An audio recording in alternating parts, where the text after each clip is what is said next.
মায়া এটা এমন একটা শব্দ, যদি কেউ এতে একবার ফেঁসে যায় তাহলে ওখান থেকে বাইরে আসার চেষ্টায় সে কত জিনিস হাত থেকে হারিয়ে ফেলে। আজকের কাহিনীটাও এমন একটা গল্পের উপর কেন্দ্র করে, যেখানে কোনো এক সময় এক মায়াবী ডাইনির কবজা হয়ে থাকত। সে খুবই অবাক করে দেওয়ার আন্দাজে সবার স্বীকার করত। আরে শ্যামল বাবু, এখন তোমাকে কি আর বলি, কাল রাতে ওই ডাইনি আমার দরজার সামনেও বাটি নিয়ে এসেছিল। আমি চুপচাপ বসেছিলাম, কিন্তু দরজা খুলিনি, নাহলে কালকেই আমার মৃত্যু নিশ্চিত ছিল। হ্যাঁ বাবলু, তুমি একদম ঠিক করেছো। ও নিজের মায়া দিয়ে যে কাউকে ফাঁসিয়ে নিজের জালে ফাঁসাতে পারে। তাছাড়া এই গ্রামের অনেকজন ওর জালে ফেঁসে গেছে। এখন আমার ব্যাপারে তুমি তো ভালো করেই জানো, তোমার বৌদি অনুপমার ডেলিভারি আছে, তাই সেও বাপের বাড়ি গেছে, আর তাই আমাকে আরো সতর্ক থাকতে হবে। হ্যাঁ ভাই, ঠিকই বলেছো।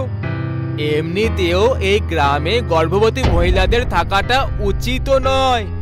এখন কি আর বলি, এই গ্রামটা এখন গ্রাম কম শ্মশান ঘাট বেশি মনে হয়। কিন্তু একটা কথা বলো আমাকে, আমি তো অনেক সময় ধরে শহরে ছিলাম, তাহলে আমি এর ব্যাপারে এখনো অবধি কিছু জানি না কেন?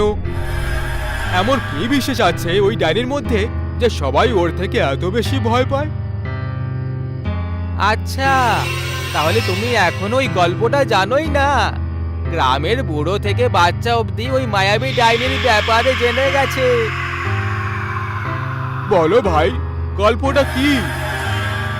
যদি এখন তুমি এই গল্পটা না জেনে থাকো, তাহলে জেনে আর লাভ নেই। বেশি জানলে আরো মারাত্মক হতে পারে। এভাবে ঘুরিয়ে ফিরে আমার সঙ্গে কথা বলো না, পরিষ্কার করে বলো গল্পটা কি। দেখো, এখন সন্ধে হতে চলেছে, বাড়ি পৌঁছে নিশ্চিন্তে বলবো। এখন বলাটা মোটেই ঠিক হবে না।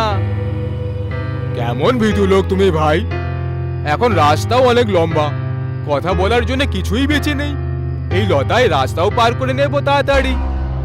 চলো বলো এবার। শ্যামল বারবার জেদ করতে করতে বাবলু মেনে গেল, আর ভগবানের নাম জপ করে ওই মারাত্মক ঘটনার উপর থেকে পর্দা তোলার চেষ্টা করা হলো, যে কারণে পুরো গ্রাম ভয় পেত।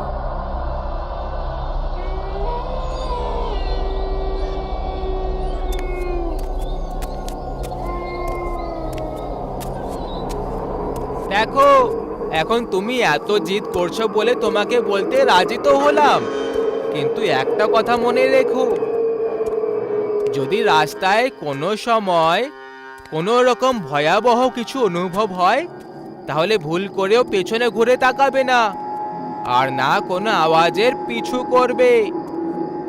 আমি এরকম এই জন্য বলছি, কারণ এটা করা তোমার অনেক আগে থেকে অভ্যাস হয়ে রয়েছে। হ্যাঁ আমার ভাই, আমি তখন কিছুই বলবো না, তুমি বলা শুরু করো। অনেক বছর এই গ্রামে দূর থেকে একটা মহিলা এসে বাস করছিল। ওর একটা কুটির ছিল। সকালে ও একটা সাধারণ বুড়ির মতোই ছিল, কিন্তু রাত নেমে আসার পর কি জানে কি চমৎকার হয়ে যেত, যে ওই কুৎসিত দেখতে বুড়ি মহিলা একটা সুন্দরী অপ্সরায় বদলে যেত, আর গোটা গ্রামে হ্যারিকেন নিয়ে ঘুরে বেড়াতো। আর ওর আসল উদ্দেশ্য এটা ছিল ঘুরে বেড়ানো যুবক ছেলেদের তাদের ঘরে পৌঁছে দেওয়া, না হলে কোনো পথিকের সাথে সাথী হয়ে ওঠা। কিন্তু এটা শুধুমাত্র ওর মায়াই ছিল, আসলে ওর কারোর প্রতি কোনো রকম টান ছিল না, বরং ও এই সুযোগ নিয়ে নজর রাখতো, আর ঘুরে বেড়ানো লোকেদেরকে নিজের কুটিরের কাছে নিয়ে আসতো আর পুঁতে দিত। খুব ভালো, কিন্তু একটা কথা বলো, ও কোনো গ্রামেরও মহিলা হতে পারতো। এটা কে বলেছে যে ও সেই ডাইনিটাই? এই কথাটাও একদম ঠিক বলেছ তুমি, কিন্তু এরও একটা পরিচয় আছে। ওই মহিলা কখনো তোমার চোখে তাকাবে না, ও শুধু নিজের মায়া তৈরি করবে, আর যদি শুরুর অর্ধেক মিনিটে তুমি ওর জালে ফেসে যাও, তখন তোমাকে ভগবানও বাঁচাতে পারবে না। বাবলু শ্যামলকে ওই মারাত্মক ঘটনার ব্যাপারে বলে দেয়। তারই সাথে এখন ওরা জঙ্গলের ধারেও পৌঁছে যায়। কিন্তু তখনই ওদের একদম পেছন থেকে কোনো ছোট বাচ্চার কান্নার আওয়াজ শুনতে পাওয়া গেল। আমার মনে হচ্ছে ওই মায়াবী ডাইনি আমাদেরকে দেখে ফেলেছে। এখন তাড়াতাড়ি পালাও এখান থেকে। এ তুমি কেমন কথা বলছো বাবলু? কোনো বাচ্চা জঙ্গলে হারিয়ে গেছে আর মা বাবার কাছে যাওয়ার জন্য কাঁদছে, আর তুমি এখান থেকে কাপুরুষদের মতো পালানোর কথা বলছো? কেউ একদম ঠিকই বলেছিল, যখন ভাগ্যে জীবনের অন্ত লেখা থাকে তখন মানুষের বুদ্ধি ভ্রষ্ট হয়ে যায়। আর এটাই এখন তোমার সঙ্গেও হচ্ছে। যদি এখন না পালাও তাহলে বন্ধু আমার, এরপর আমাদের দেখা সোজা তোমার কবরই হবে। এইটুকু বলে বাবলু পুরো জোর লাগিয়ে ওখান থেকে পালিয়ে যায়। কিন্তু শ্যামল এখনো নিজের মনের প্রশ্নের ঝামেলায় আটকে ওখানেই দাঁড়িয়ে রয়ে যায়, আর তারপর আস্তে করে পেছনে ঘুরে তাকায়। শ্যামল এখন যা দেখতে পেল সেটা দেখে ওর হুঁশ উড়ে গেল। মাটিতে ওর নিজের গর্ভবতী স্ত্রী অনুপমা পড়েছিল, যে যন্ত্রণায় ছটফট করছিল। অনুপমা, তুমি তো বাপের বাড়ি গেছিলে, এখানে কি করছো? শ্যামল ভাবতে লাগলো, হয়তো বাপের বাড়ি থেকে ঘরে ফেরার সময় ওই জঙ্গল দিয়ে আসছিল। সে তো ভাগ্য ভালো যে শ্যামলও এখানেই ছিল। তখনই একটা গভীর কুয়াশায় পুরো রাতটা ছেয়ে গেল। শ্যামল অনুপমার চোখে বারবার দেখে ওকে সাহস জোটানোর কথা বলছিল, কিন্তু সেটাই হলো যেটার ভয় ছিল। অনুপমা বারবার শ্যামলের দিকে তাকানোর দিক এড়িয়ে যাচ্ছিল, ঠিক সেইভাবে যেমনটা বাবলু ওই মায়াবী ডাইনির গল্প শোনানোর সময় বলেছিল। তখনই শ্যামল ওই বাচ্চাটার কান্নার আওয়াজটা শুনতে পেল। হঠাৎ করে ওর মনে একটা খেয়াল এলো যে যদি বাচ্চা পেটের ভেতরে রয়েছে তাহলে ওর কান্নার আওয়াজ কি করে শোনা যাচ্ছে। এটা ভাবার সঙ্গেই ও ঠিক নিজের সামনে একটা কুটির দেখতে পেল। এখন শ্যামল সবকিছু বুঝতে পেরে গেছিল যে এটা এখন ওর সাথে আসলে কি হচ্ছে। এটা আসলে একটা মায়া ছিল, যেখানে ও আটকে রয়ে গেছে আর জীবনের শেষ মুহূর্তে পৌঁছে গেছে। শ্যামল ওখান থেকে পালানোর জন্য তক্ষুনি উঠে পড়ে, আর তখনই অনুপমা ওর হাত ধরে নেয়, আর ওই বুড়ি পেতনি অর্থাৎ মায়াবী ডাইনিতে পরিণত হয়ে যায়, যার আশেপাশে জাদুকরী ছবি প্রকট হতে শুরু করে। অর্থাৎ শ্যামল মাটির ভেতরে অন্তর্নিহিত হতে লাগে, আর এইভাবেই নিচে যেতে যেতে মাটিতে দফন হয়ে যায়। বাবলু সব থেকে বড় ভুল এটা করেছিল যে ও সময় আর জায়গাটা দেখে। ও এই গল্পটা তখন শুনিয়েছিল যখন ও ওই মায়াবী ডাইনির কুটিরের কাছ দিয়ে পার হচ্ছিল। আজও ওই গ্রামের জঙ্গল ওই মায়াবী ডাইনির আতঙ্কে কেঁপে ওঠে, কারণ মানুষ একবার মৃত্যুর হাত থেকে বেঁচে যাবে, কিন্তু মায়ার থেকে বেঁচে পালানো মানুষের ভাগ্যে লেখা।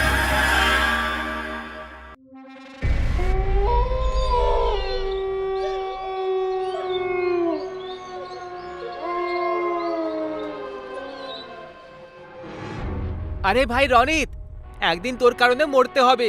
যেভাবে তুই নিজের ওই বেয়াড়া বন্ধুদের সঙ্গে বসে গল্প গুজব করে আড্ডা মারিস আর সবসময় সন্ধেবেলায় বাইরে ঘুরতে থাকিস, আর আমাকেও জবরদস্তি নিজের সঙ্গে টেনে নিয়ে যাস। আরে ভীতু ছেলে কোথাকার, তুই এত ভয় পাস কেন ভাই? তোর তো নিজের প্রাণের পরোয়া নেই, অন্তত আমার কথা তো ভাব। এইভাবে অন্ধকার সন্ধেবেলায় এই ভয়ঙ্কর জঙ্গল দিয়ে পার হওয়াটা তুই জানিস কতটা মারাত্মক হতে পারে? আচ্ছা, তাহলে বল কতটা মারাত্মক হবে? এখনই কোনো হরর ফিল্মের মতো আমরা পেছন থেকে ঘুঙুর বাজার আওয়াজ শুনতে পাবো? গাছের পেছন থেকে লুকিয়ে কেউ আমাদের উপর নজর রাখবে নাকি? আর হয়তো আমরা কোনো মধুর সঙ্গীতের আওয়াজ শুনতে পাবো। রনি তখন এইসব বলছিল, আর তখনই ওই দুজনের ঠিক একদম পেছনে কোনো মহিলার গলায় গানের আওয়াজ শুনতে পাওয়া গেল। রাত হতে চলেছে,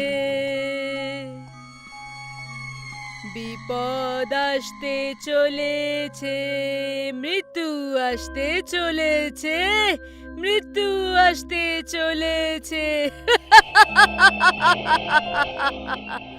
রাত হতে চলেছে। এই গানটা শুনে অমিত আর রনিত দুজনেরই যেন প্রাণটা বেরিয়ে গেল। দুজনের পা নিজের জায়গা থেকে সামনের দিকে এগোচ্ছিলই না। তখনই অমিত কাঁদো কাঁদো আওয়াজে রনিতকে বলল, রনিত, আমি তোকে মানা করেছিলাম না, এইভাবে সূর্য ডোবার পর এই জঙ্গল দিয়ে পার হওয়া ঠিক নয়। এবার দেখে নিলি তো কি হয়।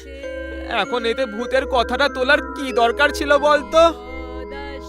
তুই কি সময় আর পরিস্থিতি বুঝতে পারিস না নাকি? আরে ক্ষমা করে দে ভাই, তখন আমি জানতাম না যে এই জঙ্গলে কোনো ডাইনিও থাকতে পারে। এখন কি করি? আমি এই ডাইনির ব্যাপারে বেশি কিছু তো জানি না, কিন্তু গ্রামের সবাই বলে যে এটা গান গাইতে পারা ডাইনি, যে যুবক ছেলেদেরকে দেখে তাদেরকে নিজের দিকে আকর্ষিত করার জন্য মায়াবী সঙ্গীতের ব্যবহার করে। আর যে কেউ এই মায়ায় ফেসে যায় না, এই ডাইনি তাদেরকে মেরে ফেলে। সেই জন্য তখনই পেছন থেকে ওই ডাইনির সঙ্গীত বন্ধ হয়ে যায়, আর ও একটা ভয়ঙ্কর আওয়াজে বলল, এই, তোমরা নিজেদের মধ্যে কি ফিসফিস করে চলেছো? চুপচাপ উল্টো পায়ে আমার দিকে এসো, না হলে নিজেদের হাত দিয়ে জীবনটাকে হারিয়ে ফেলো।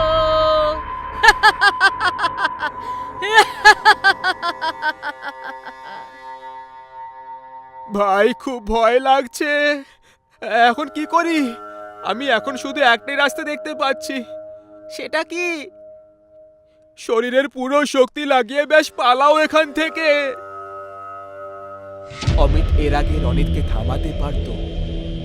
রনিত ওখান থেকে দৌড়তে শুরু করে দিয়েছিল। আরে দাঁড়া রনিত, তুই নিজের মৃত্যুকে ডাক দিচ্ছিস, এরকম করিস না আমার ভাই। তখনই অমিত এটা অনুভব করলো যে ওই গান গাওয়ার ডাইনির সঙ্গীত একেবারে বন্ধ হয়ে গেছে, আর এমন মনে হয় যে ও এখন পেছন থেকে সরে গেছে। অমিতের প্রচন্ড ভয় তো লাগছিল, কিন্তু একটু সাহস জুটিয়ে পেছনে ঘুরে তাকায়। তখন ও ওই ডাইনিকে কোথাও দেখতে পেল না। ভগবানকে অনেক অনেক ধন্যবাদ জানাই যে তুমি ওই ডাইনিটাকে আমার পেছন থেকে সরিয়ে দিয়েছো। কিন্তু এক মিনিট, ওই ডাইনিটা হঠাৎ করে গেল কোথায়? আমার পুরো বিশ্বাস যে ওই রনিতের পেছনেই গেছে। হে ভগবান, এখন আমি রনিতের সাহায্য কিভাবে করব? অমিত একটুও কিছু বুঝতে পারছিল না যে ও করলেও বা করবেটা কি, কারণ এখন আস্তে আস্তে অন্ধকার চারিদিকে ছড়িয়ে পড়ছিল, আর রাত নিজের ভয়ঙ্কর রূপ নিতে শুরু করেছিল। তখনই অমিতের মাথায় একটা বুদ্ধি এলো যে এই সময় গ্রামের সবাইকে ডেকে নেওয়া যাক, আর তারপর রনিতকে খুঁজতে বেরোনো যাক। অমিত প্রথমে জঙ্গল থেকে বাড়ির দিকে দৌড় দিল। সৌভাগ্যক্রমে মাঝখানে ওর মুখোমুখি ওই ডাইনির সঙ্গে হলো না। গ্রাম পৌঁছে ও তক্ষুনি গ্রামের কয়েকজনকে নিজের কথাগুলো আর রনিতের পরিস্থিতির ব্যাপারে বলে দিল। গ্রামবাসীরাও অমিতের গল্প শুনে অবাক হয়ে গেল, কিন্তু ওরা ওর কথায় বিশ্বাস করল, কারণ এর আগেও এরকমই কিছু গ্রামবাসীদের সঙ্গে ঘটে রয়েছে। যখন জঙ্গল থেকে পার করা লোকেরা ওই ডাইনির সঙ্গীত শুনতে পেত, আর যারা ওই সঙ্গীত নিয়ে টিপ্পনী করে দিত বা পালানোর চেষ্টা করত, ওরা ওই ডাইনির মায়াতে এমনভাবে ফেসে যেত যে কখনো দ্বিতীয়বার ফিরে আসতে পারত না। অমিত কয়েকজন গ্রামের লোককে নিয়ে জঙ্গলের মাঝখানে গিয়ে হাজির হয়। সবাই নিজের হাতে মশাল নিয়ে রনিতকে ডাক দিচ্ছিল। তখনই হঠাৎ করে ওই সঙ্গীত আবার বাজতে শুরু করে। এর মানে ওই গান গাওয়া ডাইনিটা এখানেই কোথাও আশেপাশেই আছে। গ্রামবাসীরা, কোথায় গেলে তোমরা? যদি তোমরা আমার সাথে ইয়ার্কি করছো তাহলে মনে রেখো এর ফলটা খুব খারাপ হবে। আমার বাবা একজন জমিদার, তোমরা জানো না নাকি? আমি তোমাদেরকে গ্রাম থেকে বার করে দেব। তখনই ওই গ্রামবাসীদের মধ্যে একজন হঠাৎ করে কোথা থেকে অমিতের একদম কাছে চলে আসে আর ওর দিকে তাকিয়ে বলতে লাগলো, আরে খোকা, তুমি খুব তাড়াতাড়ি রেগে যাও। এই আংটিটা খুব চমকাচ্ছে, এটা খুলে দাও। কোথাও অন্ধকারে যদি হারিয়ে যায় তখন? না, আমি আংটি খুলবো না। এটা আমার দাদু আমাকে দিয়েছিল আর সব সময় পরে রাখতে বলেছিল। তখনই ওই গ্রামবাসীর চেহারা হঠাৎ করে বদলাতে লাগলো। ওই লোকটা ওই ডাইনির শরীরে বদলে গেল আর অমিতকে এক দৃষ্টিতে তাকিয়ে রইল। ও অমিতের দিকে আস্তে আস্তে এগোতে শুরু করলো। বাপরে, এ তো সেই গান গাওয়া ডাইনিটা। মনে হচ্ছে গ্রামবাসীদেরকেও মেরে ফেলেছে, এখন আমাকে মারার উদ্দেশ্যে এসেছে। আমাকে এক্ষুনি জঙ্গল থেকে বাইরে পালাতে হবে। এটা বলে অমিত নিজের পুরো শক্তি লাগিয়ে জঙ্গল থেকে বাইরের দিকে পালানো শুরু করলো। ওর ঠিক পেছনে ওই ডাইনিটাও দৌড়চ্ছিল, সেটা পরিষ্কার বুঝতে পারছিল। আর তার সাথে ও গান গাইছিল, যাতে অমিত ভ্রমিত হয়ে ওর বশে হয়ে যায়।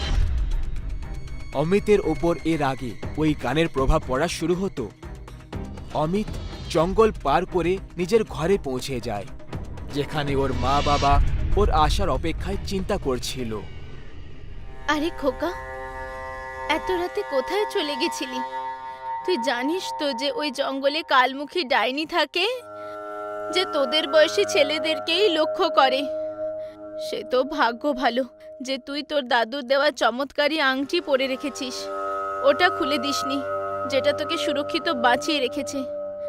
না হলে আজ তোর সাথে ভয়ঙ্কর একটা বিপদ ঘটে যেত রে খোকা। ভগবানকে অনেক ধন্যবাদ জানাই। আরে ও অমিতের মা, তুমিও না? এখন তো ছেলে ঘরে এসে গেছে, এখন শান্ত হও। বাকি কথা কাল করে নিও, এমনিতেও অনেক রাত হয়ে গেছে। অমিত বিছানায় শুয়ে শুয়ে বারবার ওর বন্ধু রনিত আর ওই গ্রামবাসীদের ব্যাপারে ভাবতে লাগলো। ওর আত্মার মধ্যেও ওই গান গাওয়া ডাইনির ভয় ঘর করে ফেলেছিল। ওর চোখে ঘুম পর্যন্ত আসছিল না। এই কারণে ও বিছানা থেকে উঠে পড়ল। ও নিজের আংটিটাও খুলে দিল, কারণ ওর আঙুলে হালকা জ্বলন হচ্ছিল। তাছাড়া এখনো নিজের ঘরে পৌঁছে গেছিল, তাই ওর কোনো বিপদও ছিল না। এরপরে খুবই উদাসীনতার চেহারা নিয়ে অমিত নিজের বিছানায় শুয়ে পড়ল। এইবারে খুব তাড়াতাড়ি ওর ঘুমও ধরে গেল। ও একদম গভীর নিদ্রায় ছিল। তখনই ও নিজের ঘরে আবার ওই ডাইনির ভয়ঙ্কর সঙ্গীত শুনতে পেল। রাত হতে চলেছে।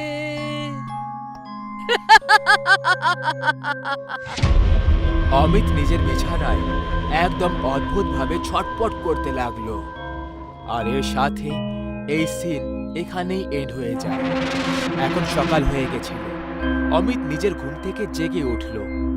ওর নিজেরই ঘরে ওর মা বাবার ছাতি চাপড়ে কান্নাকাটির চিৎকার শুনতে পাচ্ছিল। অমিত এটা দেখে খুব অবাক হয়ে যায়।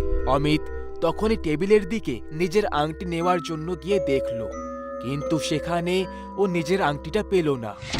অথচ ওর ভালো করে মনে আছে, গত রাতে ঘুমানোর আগে ও এই টেবিলের ওপরেই ওই আংটি খুলে রেখেছিল। যাই হোক, ওর জন্য আংটি খোঁজার থেকে বেশি জরুরি ছিল বাইরের ব্যাপারটা জানা, কারণ ওর অস্থিরতা এখন বেড়েই চলেছিল। ও নিজের ঘর থেকে বাইরে বেরিয়ে আসে। তখন দেখে ওর মা বাবা একটা মৃতদেহের কাছে তাদের মাথা রেখে খুব কান্নাকাটি করছে। এটা দেখে অমিত বুঝতে পেরে যায় যে অবশ্যই এটা ওর বন্ধু রনিতের দেহই হবে, যে কারণে ওর মা বাবা শোক মানাচ্ছে। অমিত নিজের মা বাবাকে গিয়ে বোঝালো, কিন্তু এ কি, ওর মা বাবা তো ওর দিকেই দেখছিলই না। তখনই ওই দেহ থেকে কাপড় উড়ে যায়, আর তারপর অমিত যা দেখলো সেটা দেখে ওর একটা মারাত্মক ঝটকা লেগে যায়। এই দেহটা অন্য কারোর নয়, বরং ওর নিজের ছিল, অর্থাৎ অমিত এখন একটা অশান্ত আত্মা হয়ে গেছিল। ওর মৃত্যু কাল রাত তখনই হয়ে গেছিল যখন আংটি বার করে ও শুতে গেছিল, আর ওর গান গাওয়ার ডাইনির অনুভব হয়েছিল। আর ঠিক সেই সময় ওই ডাইনিটা অমিতের গলায় নিজের দাঁত বসিয়ে ওকে মেরে ফেলল। অমিতের আংটি খোলাটা মোটেই উচিত হয়নি, কারণ ওই ডাইনি হতে পারে জঙ্গলে মারতে পারেনি ওকে, কিন্তু ওর পিছু করতে করতে সে ওর ঘর অবধি, ওর রুম অবধি পৌঁছে গেছিল। আর অমিত যখনই একটা ভুল করলো, অমিতের জীবনের চ্যাপ্টার এখানেই ক্লোজ হয়ে গেল। অমিত অটো চালাতো। একদিন অনেক কাজ হওয়ার কারণে রাত 12টা বেজে গেছিল। অমিত ঘরেই তখন ফিরছিল, আর তখন রাস্তায় অমিত একটা সুন্দর মেয়েকে দেখতে পেল। দাঁড়াও দাঁড়াও দাদা, দাঁড়াও। আরে ম্যাডাম, আপনি এত রাতে নির্জন জঙ্গলে কি করছেন? দাদা, আমি এখানে কাউকে চিনি না, এখানে নতুন এসেছি। কোথায় যাবেন আপনি? সে তাকে একটা কাগজ দিয়ে বলল, আমি এই ঠিকানায় যাব। ঠিক আছে ম্যাডাম। অমিত নিজের অটো চালাচ্ছিল, আর তখন ওর চোখ আয়নায় পড়ে গেল। আয়নায় রূপার আসল চেহারা দেখা যাচ্ছিল। রূপা একটা ডাইনি ছিল। হে ভগবান, এ কি সমস্যা এসে পড়লো! এই মেয়েটা তো একটা ডাইনি। ভগবান আমার রক্ষা করো, আমাকে বাঁচিয়ে নাও। দাদা, ব্যাস, অটো থামিয়ে দিন, আমি এখানেই যাব। হে ভগবান, রক্ষা করো, ভগবান রক্ষা করো। কত টাকা হলো? অমিত টাকা না নিয়েই ভয়ের চোটে অটোকে পুরো গতিতে চালিয়ে নিজের ঘরে চলে যায়। কিছু না খেয়ে দিয়েই অমিত ঘুমিয়ে পড়ে। সকালে যখন উঠল, রাতে কি হয়েছিল গো? ভূত দেখে ফেলেছিলে নাকি? তুমি কি করে জানলে? আরে, আমি তো মজা করছিলাম।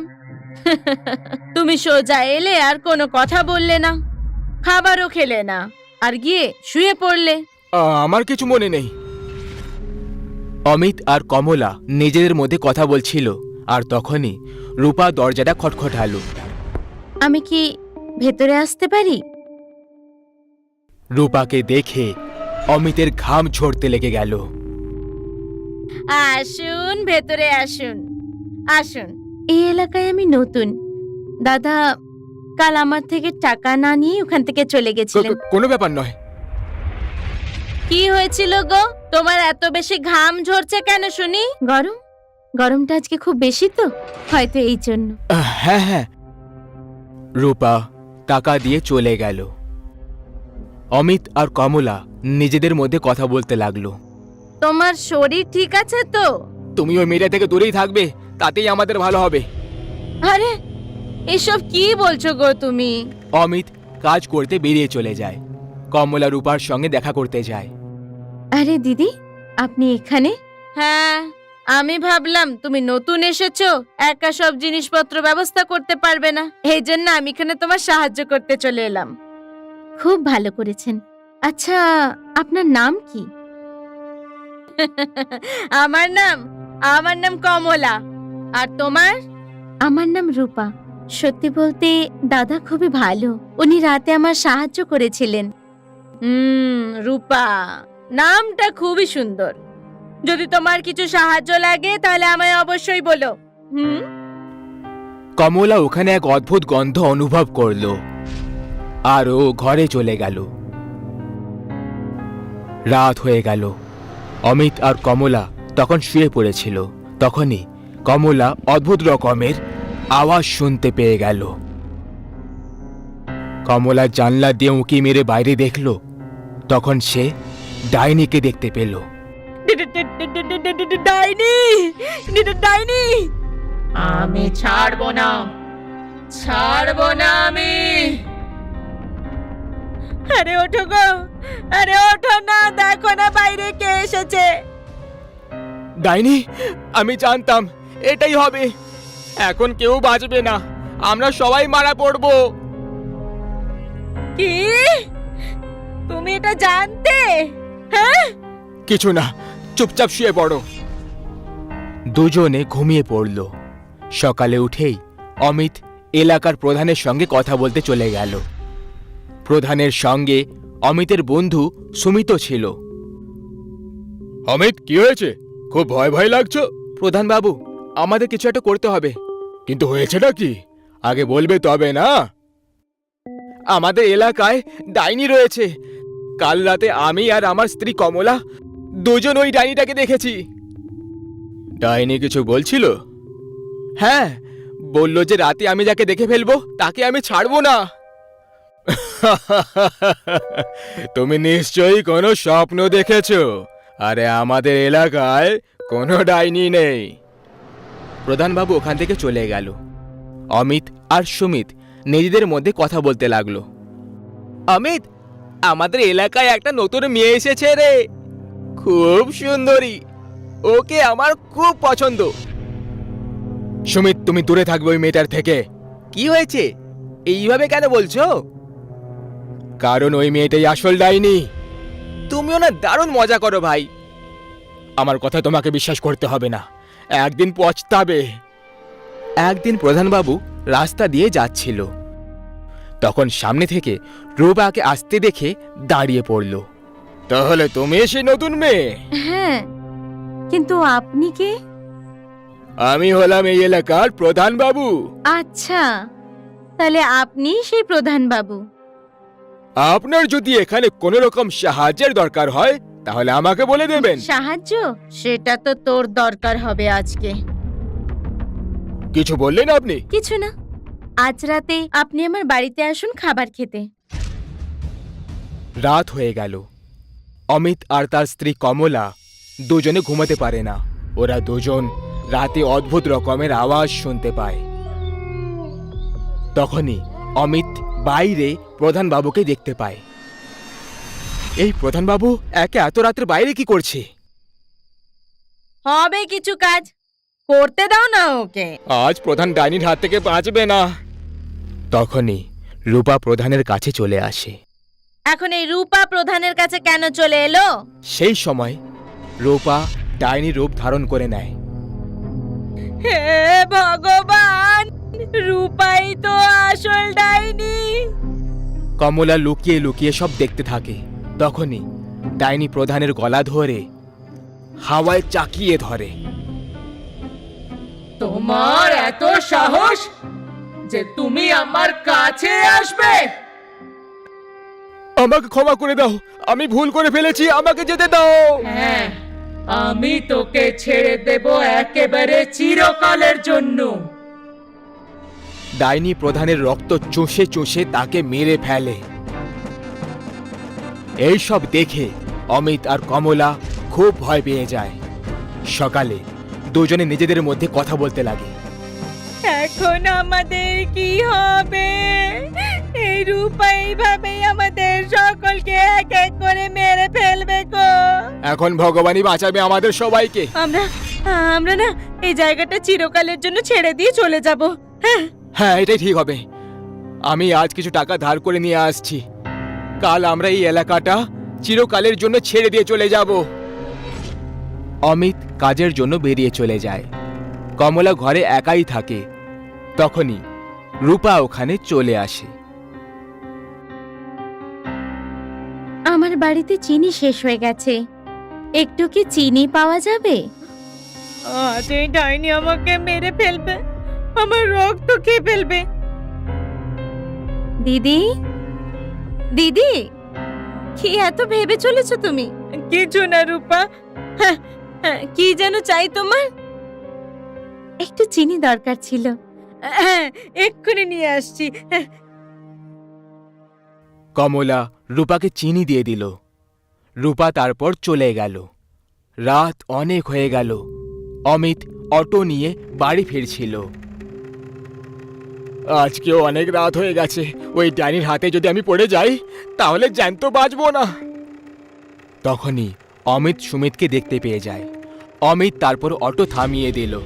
অমিত কিছু বলতে চাইছিল, তার আগেই অমিত ওখানে রূপাকে দেখতে পেয়ে যায়।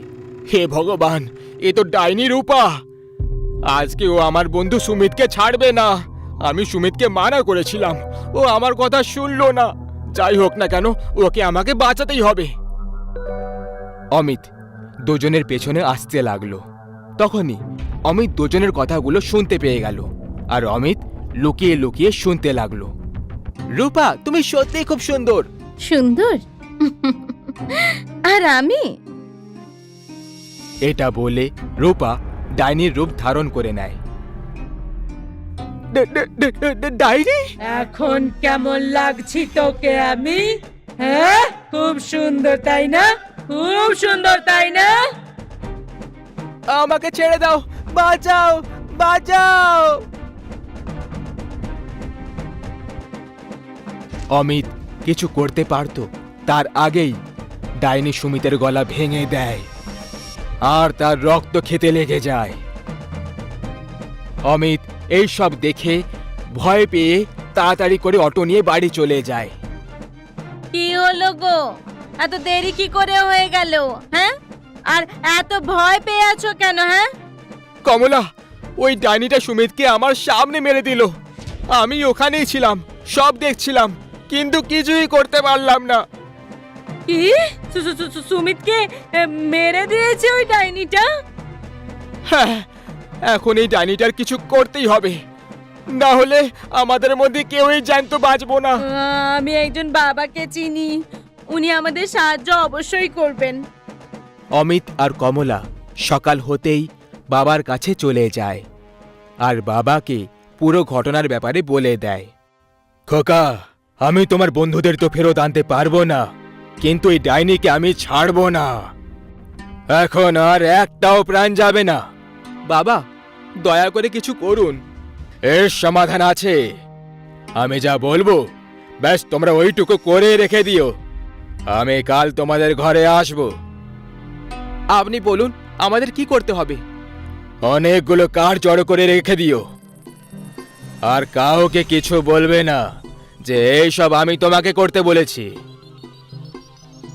কমলা বাড়িতে ফিরে চলে আসে, যেমনটা বাবা ওদের বলেছিল সেইভাবেই অমিত অনেকগুলো কাঠ নিয়ে জমা করে রেখে দেয়। সন্ধে হয়ে গেল, তারপর বাবা ওখানে চলে আসে। নমস্কার বাবা। সদা সুখী থাকো খোকা। কাঠগুলোর ব্যবস্থা হয়ে গেছে? হ্যাঁ বাবা, হয়ে গেছে। রাত হয়ে গেল, বাবা পুজো করতে শুরু করে। তখনই রূপা ডাইনি হয়ে বাইরে চলে আসে। কার এত সাহস যে আমাকে ডেকে পাঠিয়েছে? আজকে আমি তার রক্ত খেয়ে ফেলবো। আমার সাহস হয়েছে, আজকে তোর শেষ দিন। তাহলে বল, তোর কোনো শেষ ইচ্ছে?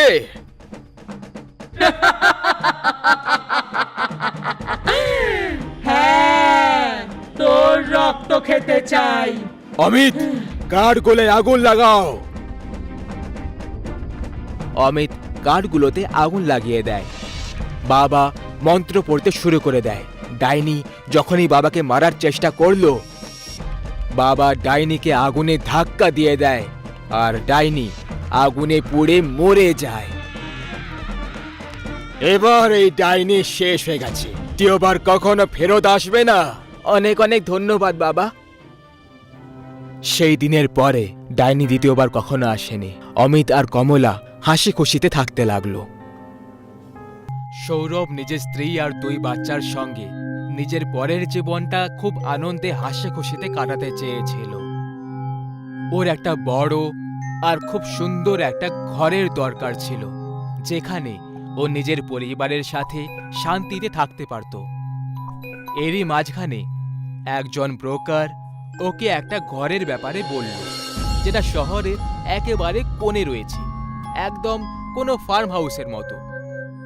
ঘর তো সত্যিই খুব সুন্দর ছিল, কিন্তু সমস্যা এটাই ছিল যে এই ঘরটা শহর থেকে অনেক দূরে একদম নির্জন এলাকায় ছিল। এই কারণে এই ঘরের দাম এর আসল দামের থেকে অনেক কম ছিল, যেটা একটা লাভের ডিল হতে পারত। Riya, what do you think? এই ঘরটা আমাদের জন্য কেমন হবে? আমাকে তো খুব ভালোই লাগছে। ঘর তো সত্যিই খুব সুন্দর, কিন্তু প্রবলেমটা হলো যে এই এলাকাটা খুব নির্জন, আর এখানে একমাত্র শুধু আমাদের ঘর হবে। আরে কিন্তু এটা তো খুব ভালো কথা, তাই না? কারণ এখানে আমরা শান্তিতে থাকতে পারবো, শহরের এত কোলাহল থেকে অনেক দূরে। এখানে খুব আনন্দে থাকবো। এই কথাটা ঠিকই। ওয়েল, যদি তোমার ঠিক লাগে তাহলে এটাই ফাইনাল করা যাক। আর নয় তো কি, এত সুন্দর আর এত বড় ঘর, তাও আবার এত কম দামে। এ তো সত্যি দারুণ ডিল হবে। আর এমনিতেও যদি কোনো সমস্যা হয় তাহলে আমরা তক্ষুনি চলে যাব। একদম ঠিক। এরপরে সৌরভ ওই ঘরটা কিনে ফেলে। ঘরটা খুবই সুন্দর ছিল, খুব বড় ছিল। যখন ওরা সবাই ঘরে এন্টার করে, তখন ওরা ওই ঘরের মধ্যে অনেক আজব আজব পেন্টিং দেখতে পায়। পেন্টিং অনেক মার্ডার্স, ক্রাইমস আর ধর্ষণের ছিল। পেন্টিংয়ের প্রথম ইমপ্রেশন করা মাত্র সৌরভ খুব রেগে যায় আর ওই ঘরের এক্স ওনারকে কল করে। আরে শুক্লা বাবু, এটা আপনার কি ধরনের ঘর? এত খারাপ পেন্টিং স্কেল লাগায় শুনি। আরে সরি সরি সরি, আমি ওগুলো সরাতে ভুলে গেছি। আসলে আগে যে ভাড়াটে ছিল, এগুলো তাদেরই পেন্টিং। কোনো ব্যাপার না, আমি কিছু জনকে পাঠিয়ে ঘর থেকে সব পুরনো জিনিস সরিয়ে দিচ্ছি। হ্যাঁ হ্যাঁ, একদম, এটা করলেই ভালো হবে। এই কাজটা তাড়াতাড়ি করুন। এরপর ওই ঘর থেকে সমস্ত পুরনো জিনিসপত্র বাইরে করে দেওয়া হলো। ঘরের সব পেন্টিংস, পুরনো ফার্নিচার্স আর বাকি সব কিছু। প্রায় এক সপ্তাহ অবধি সব কিছু ঠিকঠাক চলল, কিন্তু এক সপ্তাহ পরে হঠাৎ করে একদিন সন্ধ্যায় পুরো ঘরের কারেন্ট চলে যায়। ও শিট! হঠাৎ এই লাইটস কেন চলে গেল? তাড়াতাড়ি কিছু করো, খাবারও তৈরি হয়নি এখনো। রিয়া ক্যান্ডেলস জ্বালানোর জন্য কিচেনে চলে যায় আর ক্যান্ডেলস জ্বালিয়ে নেয়, কিন্তু বারবার ক্যান্ডেলস নিভে যায়। আর তখনই ঠিক ওর পেছন থেকে একটা হাত রাখার অনুভব হয়, যেটা আস্তে আস্তে ওর গলার কাছে এগোচ্ছিল। রিয়া তখনই পেছনে ঘুরে, তখন ওই হাত কোথাও হয়ে যায়। কিন্তু রিয়া নিজের থেকে কিছুটা দূরে একটা লোককে দাঁড়িয়ে থাকতে দেখে, যার হাতে একটা মারাত্মক চাকু ছিল। এটা দেখা মাত্রই ও চিৎকার করে ওঠে। ওর চিৎকারের আওয়াজ শুনে সৌরভ তক্ষুনি ওখানে চলে আসে। আরে কি হলো রিয়া, তুমি এত জোরে চিৎকার করলে কেন? সৌরভ, আমি আমি এক্ষুনি একটা লোকে দাঁড়িয়ে থাকতে দেখলাম, যার হাতে চাকু ছিল, আর আর ও আমাকে মারতে আসছিল। এলো, এ তোমাকে মারার চেষ্টা করছিল? এ তুমি কেমন আজগুবি কথা বলছো? এখানে আমরা ছাড়া আর অন্য কেউই নেই। না সৌরভ, আমি মিথ্যে কথা বলছি না, সত্যি এই ঘরে কিছু তো গন্ডগোল রয়েছে। তুমি আগে শান্ত হয়ে যাও আর জল খাও। এর পরের মুহূর্তে লাইট চলে এলো আর পুরো ঘর জগমগিয়ে উঠল। এরপরে সৌরভ দেখল যে সবকিছু একদম ঠিক আছে। নিশ্চয়ই এটা রিয়ার কোনো ভ্রম ছিল। এটা শুধু একমাত্র একটা ঘটনা ছিল না যেটা ওরা এই ঘরে অনুভব করেছিল। এরপর থেকে তো একের পর এক এমন ঘটনার জন্ম নিল যেটা কোনো সাধারণ মানুষের জীবনটাকে নষ্ট করে দেয়। প্রায় টেবিলে রাখা কাঁচের গ্লাস নিচে মাটিতে পড়ে যেত, যে কারণে ভাঙা কাঁচ নিচে পড়ে রয়ে যেত। সব জিনিসপত্র নিজের জায়গা থেকে নিজের থেকে সরে যেত। রিয়া প্রায় নিজের মেয়েকে একা একা বিড়বিড় করতে শুনতে পেত। এইভাবেই একদিন সকালে রিয়া যখন লিভিং এরিয়াতে এলো, তখন ও নিজের মেয়ের মুখ থেকে যেটা শুনল সেটা শুনে ওর হুঁশ উড়ে গেল। না, আমরা এখান থেকে কোথাও যাব না। এটা আমাদের ঘর। আমিও দেখবো তুমি কিভাবে আমাদেরকে ঘর থেকে বাইরে বার করো। মুন্নিকে এই কথা বলতে দেখে রিয়া খুব অবাক হয়ে রয়ে যায়।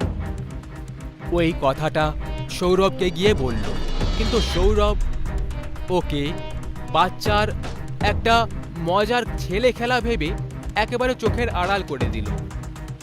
কিন্তু এখন খুব তাড়াতাড়ি এই ঘরে সেই মারাত্মক রাত আসতে চলেছিল, যেটার মুখোমুখি এর আগে এই ঘরে পুরনো ভাড়াটেরা করেছিল।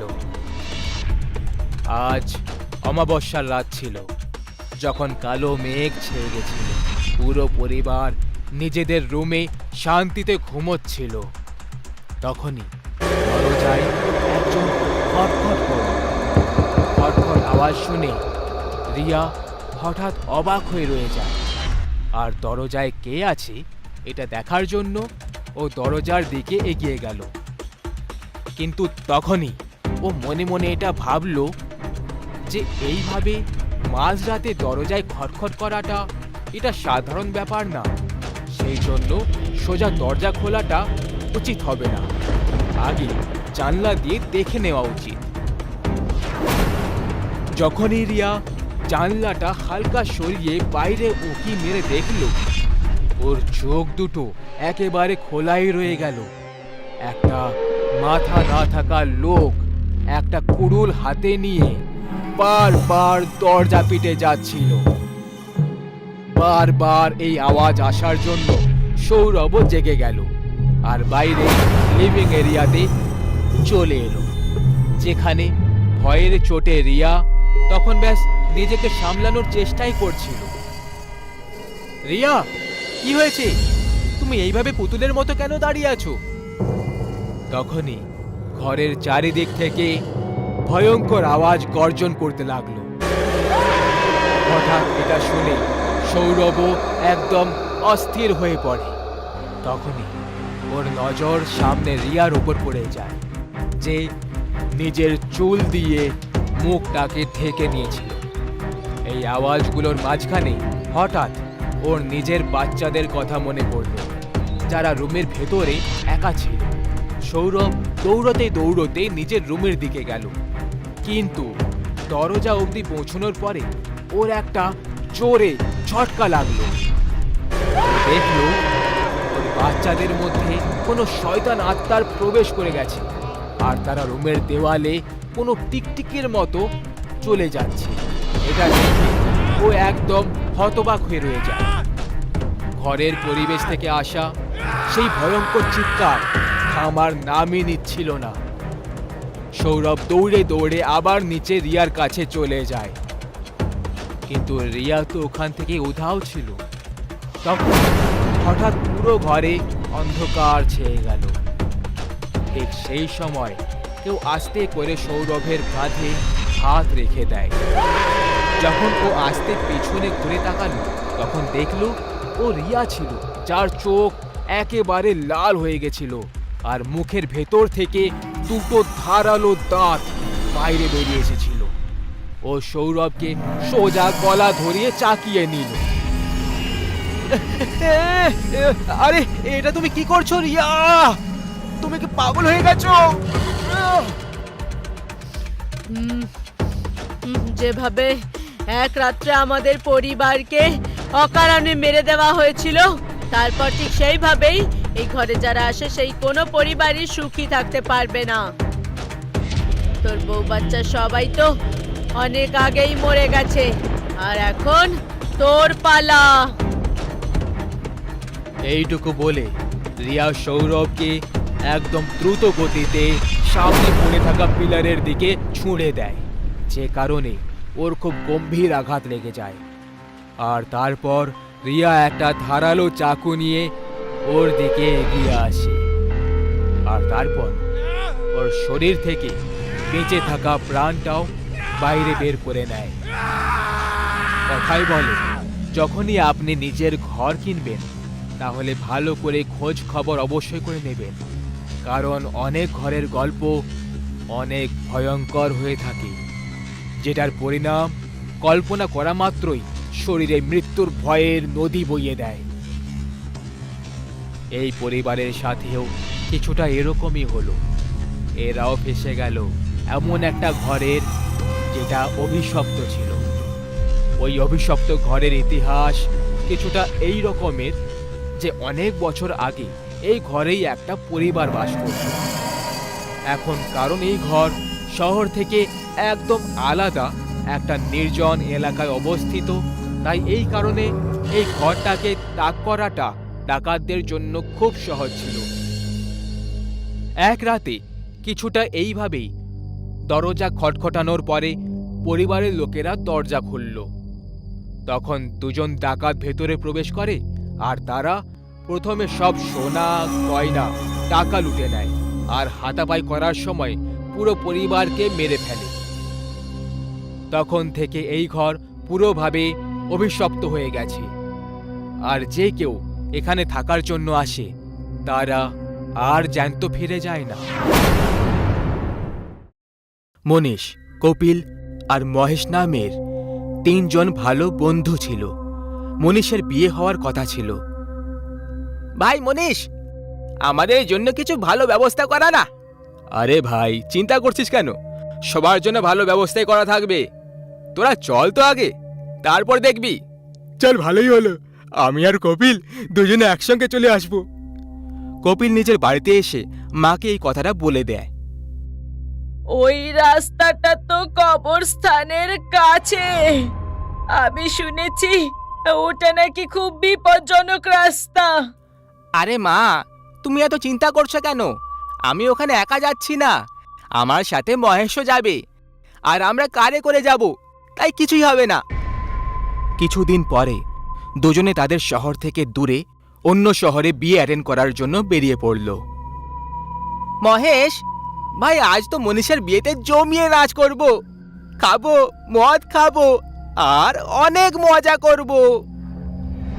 হ্যাঁ, এমনিতেও মনীষ কিন্তু খুব কিপটে, কখনো আমাদের কিছু জল খাবার খাওয়াতো না। ওর বিয়েতে সব হিসেব সমান সমান করা হয়ে যাবে। একদম ঠিক বলেছিস ভাই। এমনিতে জানিস, আমার মা বলছিল এই রাস্তা নাকি খুব বিপজ্জনক। কি সত্যি? আরে না, এখানে আমরা ঘর বসাতে এসেছি নাকি, চুপচাপ এখান থেকে কেটে পড়বো। দুজনে এগিয়ে চলেছিল, তখনই হঠাৎ গাড়িটা থেমে গেল। আরে ভাই, এখন গাড়িটার কি হয়ে গেল? কি জানি, চল নেমে দেখি কি হয়েছে। দুজনে গাড়ি থেকে নেমে গাড়িটার দিকে দেখতে লাগে। আমি একটা কাজ করি, আমি গাড়ি চালানোর চেষ্টা করি, তুই ধাক্কা মার। দুজনে গাড়ি চালানোর অনেক চেষ্টা করে, কিন্তু গাড়িটা কিছুতেই চলল না। মনে হচ্ছে না এই গাড়িটা আর আগে এগোবে। কোনো মেকানিককে ডেকে আনতে হবে। এখন এত রাত্রে মেকানিককে কোথায় পাবো? এমনিতেও এই জায়গাটা আমাদের জন্য একেবারে নতুন, এখানের ব্যাপারে আমরা কিছুই জানি না। তুই গাড়ির কাছে দাঁড়া, আমি একটু আগে গিয়ে দেখে আসছি, যদি কোনো মেকানিক পেয়ে যাই। ঠিক আছে, কিন্তু তাড়াতাড়ি আসবি। কিছুক্ষণ পর কপিল গাড়ির সামনে চলে আসে। আরে কপিল, কি হলো? কোনো মেকানিককে পেলি? মেকানিক?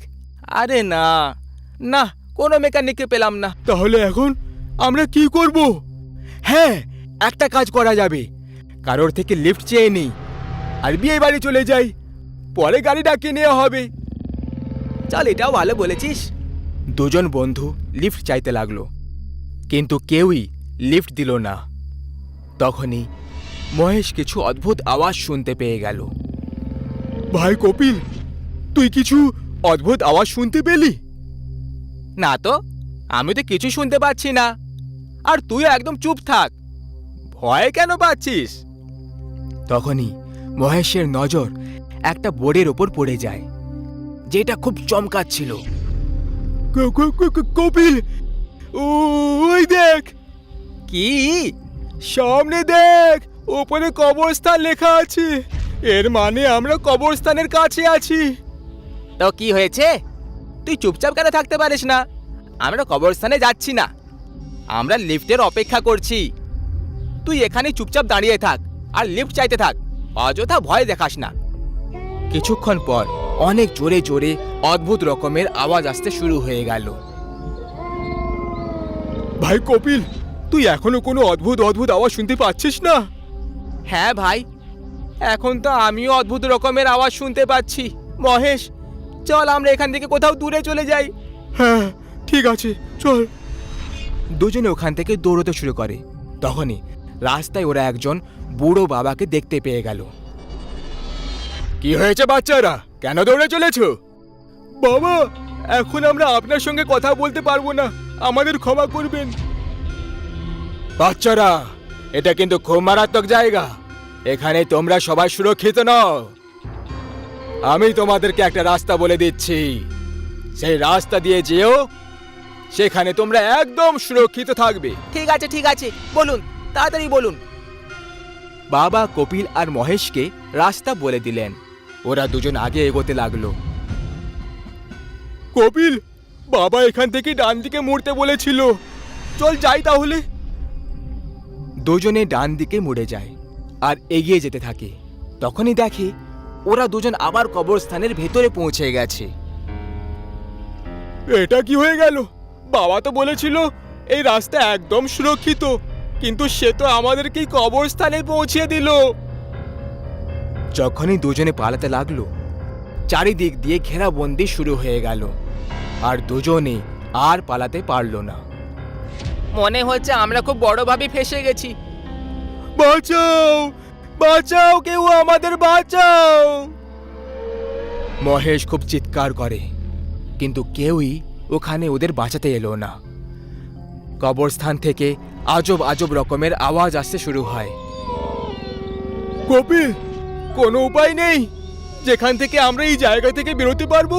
জানি না, আমি তো কিছুই বুঝতে পারছি না। তখনই হঠাৎ ওখানে সেই বুড়ো বাবাটা এসে যায়, যে বাবা ওদের দুজনকে রাস্তা বলেছিল।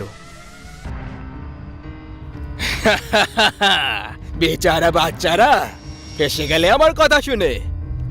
মনে হচ্ছে তোমরা দুজন এখান থেকে পালাতে চাইছো কি, তাই না? আমরা এখান থেকে যেতে চাই, আমরা তোমাকে ছাড়বো না। আগে নিজেকে তো বাঁচিয়ে নাও, তারপর আমার ক্ষতি করে নিও। আরো কয়েকজন লোক ওই বাবার কথায় এসে এই কবরস্থানে এসে কপিল আর মহেশের সঙ্গে ফেসে যায়। এখান থেকে বেরোনোর জন্য আমাদের কিছু না কিছু একটা তো করতেই হবে। সবাই অনেক চেষ্টা করে, কিন্তু কেউই ওখান থেকে বেরোতে পারল না। ওই বুড়ো বাবা খুব বেশি রেগে যায় আর কপিলকে ধরে ফেলে। এবার তো এ গেল। না, আমার বন্ধু কপিলকে কিছু করবে না। মহেশ বুড়ো বাবার দিকে একটা পাথর ছুঁড়ে দেয়। তার হাত থেকে কপিল ছাড়া পেয়ে যায়।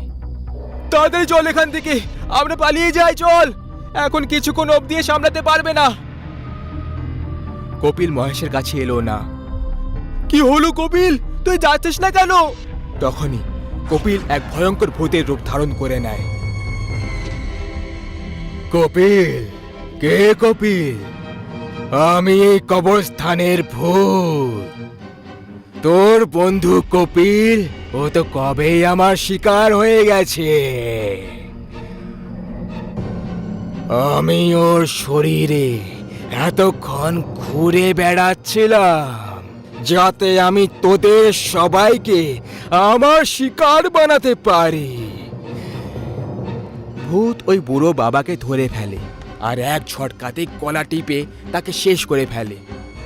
কবরস্থানের ভূতের কথা শুনে মহেশ অবাক হয়ে রয়ে যায়। তাহলে কি এতক্ষণ আমি ভূতের সঙ্গে ঘুরে যাচ্ছিলাম? হ্যাঁ, আমি এই কবরস্থানের ভূত। যখনই তোদের ওই গাড়িটা খারাপ হয়েছিল, কপিল কিছুক্ষণের জন্য মেকানিককে খুঁজতে গেছিল, সেই সময়ে আমি ওকে শেষ করে দিয়েছি। আর তখন থেকে আমি তোর সঙ্গে ছিলাম। তোকে এখান অবধি আনার জন্য ওই বুড়োটাও আমারই পাঠানো লোক ছিল। আমি ওকে নিজের অধীনে করে নিয়েছিলাম। বাঁচাও, বাঁচাও, কেউ আমাদেরকে বাঁচাও। কবরস্থানের ভূত আগে এগিয়ে আসে আর মহেশের সাথে সাথে বাকি সব লোকেদেরকে নিজের সঙ্গে তুলে নিয়ে চলে যায় আর সবাইকে নিজের শিকার বানিয়ে ফেলে। বন্ধুর বিয়ে অ্যাটেন্ড করতে এসেছিল মহেশ, আর কপিল কবরস্থানের ভূতের শিকার হয়ে রয়ে যায়।